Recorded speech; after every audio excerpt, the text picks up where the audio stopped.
नमस्कार. देवश्री किचन मध्ये आपलं सर्वांचं स्वागत आहे. आज आपण उन्हाळा स्पेशल वाळवण रेसिपी मध्ये पारंपरिक पद्धतीने केल्या जाणाऱ्या सुजीच्या सेवया कशा तयार करायच्या ते पाहणार आहोत. तर पारंपरिक पद्धत म्हणजे काय, तर पहिल्या बायका ज्या पद्धतीने या शेवया बनवायच्या, घरच्या घरी सुजी काढून म्हणजेच गव्हाचा रवा काढून त्या शेवया बनवायच्या. तर सुजीच्या शेवया म्हणजेच गव्हाचा रवा काढून या शेवया बनवल्या जातात. तर याला खूप अट्टहास आहे, खूप अट्टहासाने या बनवल्या जातात, पण चवीला एकदम मस्त लागतात. तर आज तीच जुनी पद्धत म्हणजेच पारंपरिक पद्धत आज आपण पाहणार आहोत.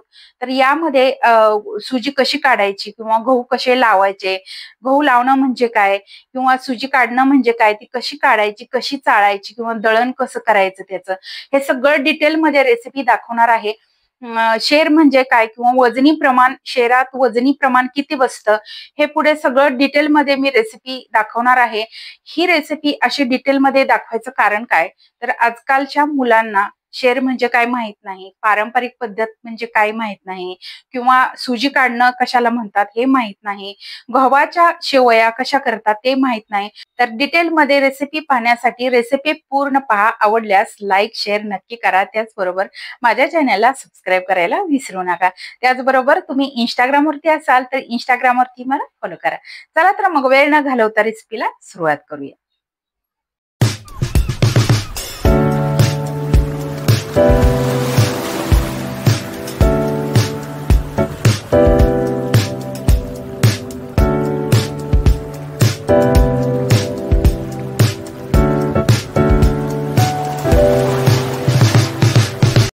सुजीची शेवया करण्यासाठी इथे मी 2 शेर गहू घेतलेले आहेत. 2 शेर म्हणजेच 4 किलो गहू होतात. तर इथे मी चांगल्या क्वालिटीचे 4 किलो गहू घेतलेले आहेत, स्वच्छ निवडून घेतलेले आहेत. इथे मी तुम्हाला शेराचं प्रमाण का सांगितलं, तर आजकालच्या पिढीला कळावं की शेरामध्ये किती किलो गहू बसतात, त्यासाठी इथे मी शेराचा सुद्धा उल्लेख केलेला आहे. तर यामध्ये भरपूर पाणी घालायचंय आणि स्वच्छ 2 ते 3 वेळा हे गहू आपल्याला धुवून घ्यायचे आहेत. तर स्वच्छ धुवून हे गहू एक 5 मिनिटे आपल्याला असेच पाण्यात ठेवायचे आहेत आणि 5 मिनिटानंतर काढून एका चाळणीमध्ये घालायचे आहेत. तर सगळे गहू आपण काढून घेऊयात आणि या चाळणीमध्ये निथळत ठेवूया. यातलं जे पाणी आहे ते पूर्ण निथळून घ्यायचं आहे. तर अशा पद्धतीने हे सगळे गहू मी चाळणीत काढून निथळून घेतलेले आहेत. पूर्ण यातलं पाणी निथळलेलं आहे. म्हणजेच माझ्या सासूबाई म्हणतात की पान तुटे गहू झालात. तर पानतुटे म्हणजेच पूर्ण निथळलेलं पाणी जे असतं त्याला पानतुटे गहू झाले असं म्हणतात. तर आता हे सगळे गहू आपण एका सुती कपड्यामध्ये ओतूयात आणि असे त्याचं गाठोडं बांधून ठेवूयात. तर ही प्रोसेस करणं यालाच सुजी काढणं असं म्हणतात. तर याला गहू लावणे असं म्हणतात. या प्रोसेसला सुजी काढण्यासाठी ही प्रोसेस करणं खूप गरजेचं आहे. तर गहू लावून ठेवायचे आहेत. लावून म्हणजेच आता आपण जी प्रोसेस पाहिली त्याला गहू लावून ठेवणं असं म्हणतात. तर हे आता आपल्याला असंच किमान 6 तास किंवा 8 तास किंवा तुम्ही रात्रभर लावून ठेवले तरी सुद्धा चालेल.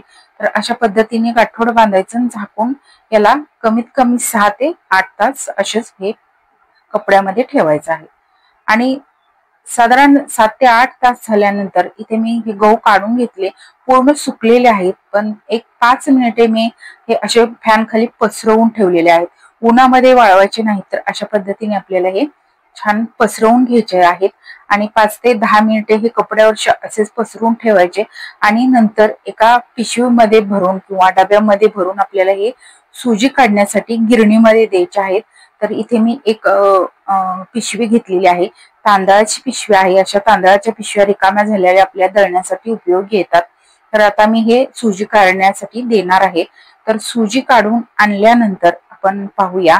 तर इथे सुजी काढून आणलेली आहे आणि आता आपल्याला हे जे पीठ आहे ते वस्त्रगाळ करायचं आहे. तर पहिल्या बायका 2घी जणी वस्त्रगाळ करायच्या, कारण पहिले खूप सारे गहू असायचे. एक पायली म्हणजेच 10 किलो 15 किलो असं प्रमाण असायचं आणि अशा पद्धतीने 2घी बायका सुजी काढून घ्यायच्या. तर इथे आपल्याला वस्त्रगाळ करायचं आहे. तर एक कापड मी पातेल्याला बांधलेलं आहे आणि त्या कपड्यावरती असे हे पीठ चोळायचं आहे. म्हणजे जेवढी बारीक पीठ आहे ते खाली पडतं त्याला पिठी असं म्हटलं जातं. तर अशा पद्धतीने आपण सगळी पिठी बाजूला काढून घेतलेली आहे, तुम्ही पाहू शकताय. आणि हा चोथा आणि यामध्येच रवा आहे म्हणजेच सुजी आहे. तर आपल्याला ही सुजी आणि यातला चोथा वेगळा करून घ्यायचा आहे, म्हणजेच आता आपल्याला हे वैचून घ्यायचं आहे.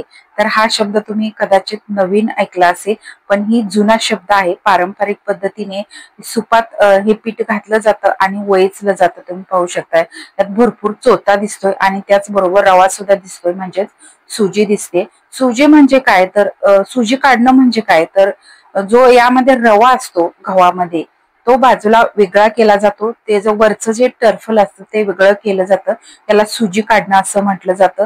तर अशा पद्धतीने मी थोडासा प्रयत्न करते, पण मला काही जमत नाही. तरी सुद्धा हा पुढे पांढरा शुभ्र रवा येतोय आणि चोथा पाठीमागं राहतो. अशा पद्धतीने वळचलं जातं.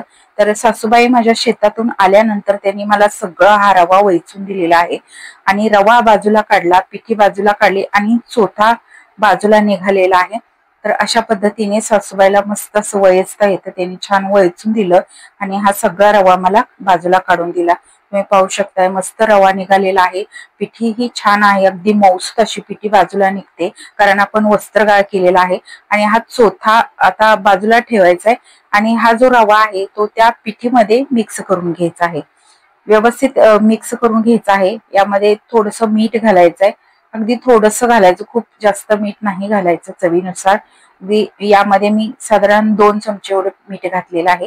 हे व्यवस्थित मिक्स करून घ्यायचंय आणि आता आपल्याला शेवयाच्या मशीनवरून याच्या शेवया करून आणायच्या आहेत.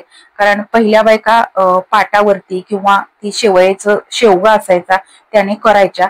तर आता एवढं करणं घरी शक्य नाही, कारण एवढी माणसं आता घरामध्ये नाहीत. तर तुम्ही पाहू शकताय मी शेवया मशीनवरून या शेवया करून आणलेल्या आहेत. एकदम मस्त अशा पांढऱ्या शुभ्र शेवया झालेल्या आहेत, छान बारीक अशा झालेल्या आहेत.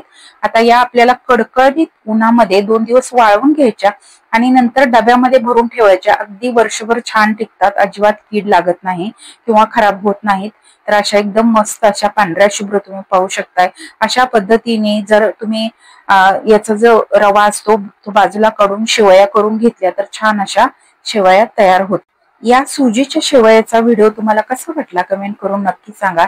त्याचबरोबर आवडल्यास लाईक शेअर नक्की करा. त्याचबरोबर माझ्या चॅनलला सबस्क्राईब करायला विसरू नका. त्याचबरोबर बेल आयकॉनवरती क्लिक करा, म्हणजे तुम्हाला अपडेट मिळत राहील. धन्यवाद.